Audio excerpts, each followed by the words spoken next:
যে তুমি উচ্চ শিক্ষাৰ শিক্ষিত যেনেকৈ হ'ব লাগিব,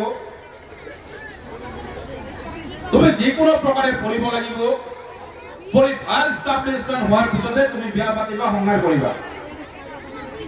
17 কিলোমিটাৰ চাইকেল মাৰি অভাইপুৰী কলেজলৈ গৈছো। দেউতাই কেৰাচিন তেল আনিব নোৱাৰে। মই ছাত্ৰ ছাত্ৰীসকলক উদ্দেশ্যি কৈছো যে মোৰ দেউতা ইমান ভাবি মানুহ আছিল, মোৰ দেউতাই কেৰাচিন তেল কিনিব নোৱাৰিছিল। সন্ধিয়া যে মই চাকি জ্বলাই কিতাপ পঢ়িম, মোক যে পঢ়াব, মই যে পঢ়িম, দেউতাৰ তেল কিনিব পৰা সমৰ্থ নাছিল। ইমান গৰীব মানুহ আছিল। এনেকুৱা অৱস্থা আছিল, ট্ৰাংকৰ ভিতৰত কিতাপ কিনি সোমাই থৈ দিওঁ। বাহিৰত বৰষুণৰ পানী পৰাৰ আগতে ঘৰত পৰে। খেলি ঘৰ আছিল।